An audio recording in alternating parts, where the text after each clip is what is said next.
It was a day that everyone knew would be etched in history, yet no one could have predicted what would unfold inside the funeral hall. Charlie Kirk's death had already captured the nation's attention, but what happened in those final moments with his loved ones left everyone breathless. As mourners gathered in hushed silence, there was a singular, unforgettable moment that would go on to define the day. The ceremony in Arizona wasn't just a political figure's final send-off, it was an emotional farewell. When the flag-draped casket was carried into the hall, it wasn't just the physical weight of it that pressed on the room, it was the weight of a nation's grief. The ceremony, bathed in soft light and filled with gentle prayers, offered a quiet space for reflection. National leaders like Vice President J.D. Vance stood alongside family and close friends, yet the room felt anything but political. It was personal, raw, real. Outside, flags were lowered, a nation united in its sorrow. Inside, Erica Kirk and her children sat just feet away from the casket. Their presence a stark reminder that this wasn't just about a political leader, it was about a husband, a father, a family in mourning. The procession wasn't about speeches or grand gestures, it was about the heavy, undeniable silence, a space where grief had no words, only feelings. And then, in that silence, came a moment so personal that it could never be captured by the lens of a camera. Erica Kirk, dressed in black, stepped forward. The room seemed to hold its breath as she moved toward her husband's casket. For days, she had kept to herself, only offering brief glimpses of her grief online. But now, in front of all who had gathered, she made her first unfiltered expression of loss. She paused in front of the casket, her hands trembling as they hovered over the wood. The world outside may have been watching, but in that moment, it wasn't about them.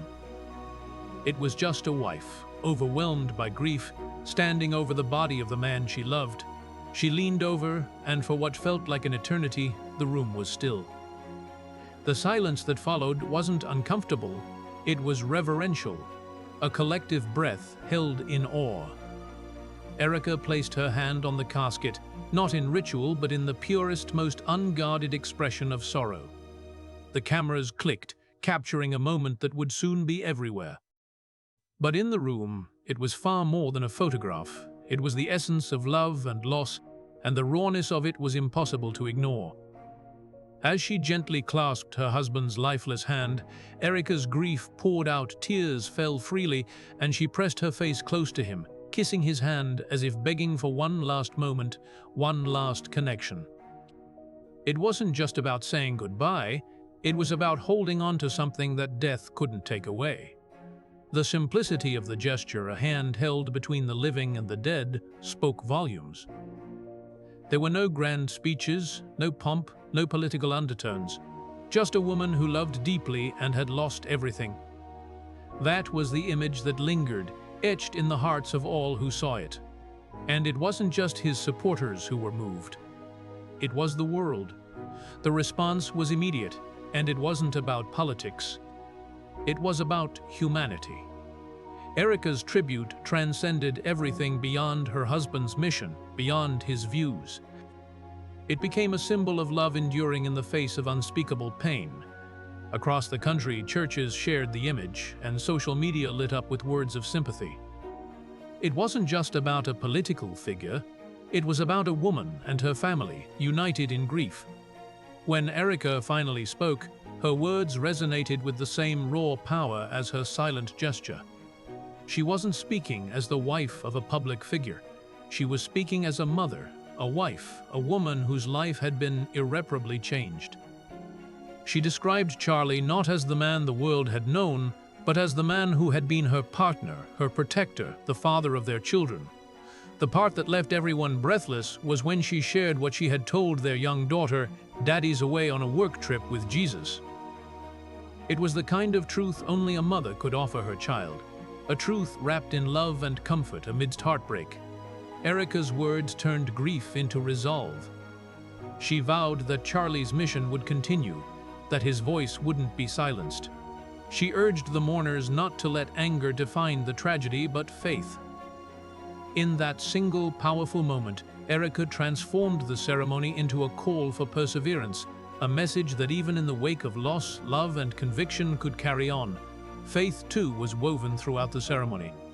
From the opening prayers to the final hymns, every part of the service reflected the deep Christian values that Charlie and Erica had held dear. Scriptures weren't just read, they were the foundation of the strength that had carried the family through their darkest hour. Psalm 46,001 echoed through the hall, reminding everyone that God is our refuge and strength, especially in moments of trouble. In the end, it wasn't the formalities of the service or the dignitaries who attended that stayed with people. It was the human moments, the ones that could not be staged or planned. Erica's tribute, both in her silent grief and her powerful words, was the heart of the service. It was a raw, authentic expression of love and loss, and it left a mark on everyone who witnessed it. This wasn't just a funeral. It was a moment where humanity broke through, reminding us all that even in the most difficult of times, love endures. And sometimes, it's the simplest, most personal acts that leave the deepest impressions.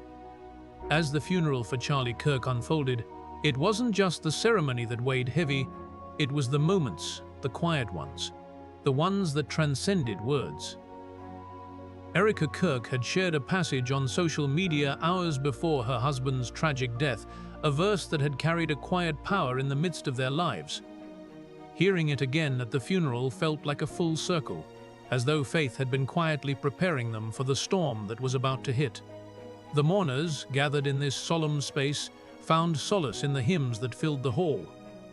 Some sang softly, a gentle act of worship, while others let the melodies carry their grief.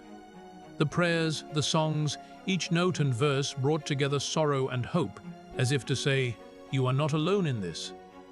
Erica's words echoed the same faith. She stood before the gathered crowd, not just as the wife of a man who had become a public figure, but as a woman who had lost her partner, the father of her children. She spoke of Charlie's mission not as a political figure, but as a man driven by belief, a belief that had shaped their life together. "I stand here today because I trust in God's plan, even in tragedy," she said, a statement that resonated deeply with the audience. It was not just a funeral, it was a declaration that faith would carry them through. The ceremony, both intimate and spiritual, became a personal farewell, one that allowed grief to sit alongside an unshakable sense of faith. The presence of leaders like Vice President J.D. Vance, though visible, did not overshadow the deeply personal nature of the event. They were there to pay their respects, yes, but the true focus was on Erica and her children. The quiet reverence in the room spoke volumes. Charlie Kirk's influence, felt across political corridors, had earned him the presence of dignitaries and military honor, but it was his family who felt the loss most acutely. When Erica stood by the casket, her tears falling silently, her children beside her, the enormity of the moment became clear. This wasn't just a political loss, this was a family mourning the loss of a husband, a father. It was the children, their innocent faces looking up at the sea of mourners, that brought the rawest emotion to the service. Too young to fully grasp what had happened, they stayed close to their mother, seeking comfort in her embrace. Erica later spoke of how she had told their daughter that her father was on a work trip with Jesus. Those words, simple yet profound, became a comfort to many a mother's way of sheltering her child from the full weight of the pain while still grounding them in faith. In those few words, Erica offered the world a glimpse into the depth of her heart, and the audience felt the weight of her grief, not just as a political widow, but as a mother facing an unimaginable loss. In the midst of the service, it wasn't the speeches that stood out, it was the visual moments that seemed to tell a deeper story. The photographs of Erica holding her husband's hand over the open casket, her tears falling onto his still fingers, her face pressed close to him as if to say, "I can't let go." The simplicity of the act struck everyone who saw it. This wasn't just a ceremonial gesture, this was love in its most desperate form. That image, shared across the world, became the defining symbol of the day. It was a moment of vulnerability and strength that captured the essence of what was lost.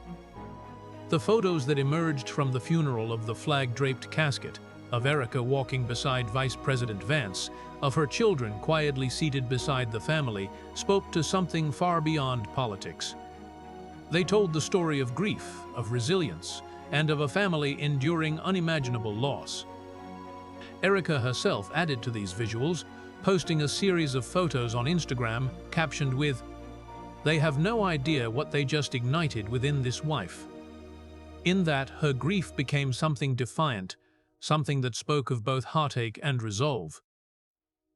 The images spread like wildfire, not just because of the loss of a political figure, but because they showed a widow holding on to her love in the face of tragedy. It was grief laid bare, shared by millions who saw themselves in her sorrow. At the funeral, the speeches and the rituals were all part of the formalities. But it was Erica's presence, her quiet grief, her unwavering faith that became the emotional core of the day. She stood at the casket, holding his hand, speaking of faith, and vowing to carry on Charlie's mission. In doing so, she didn't just honor his life, she ensured that his legacy would live on. For her supporters, it was a promise that the movement would continue, that the mission would endure. For those who disagreed with him, it was a reminder of the power of love and determination to transcend politics. In the end, Charlie Kirk's legacy became more than his political career. It became a testament to the strength of his family, to the love that outlasts death, and to the power of faith. The images from the funeral will likely outlast the debates, the headlines, and even the investigations.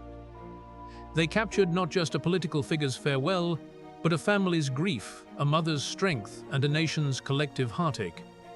And in that, Charlie Kirk's story now lives in two parts: the public mission he carried during his life, and the quiet, defiant tribute his wife delivered at his farewell. Together, they form a legacy that will endure.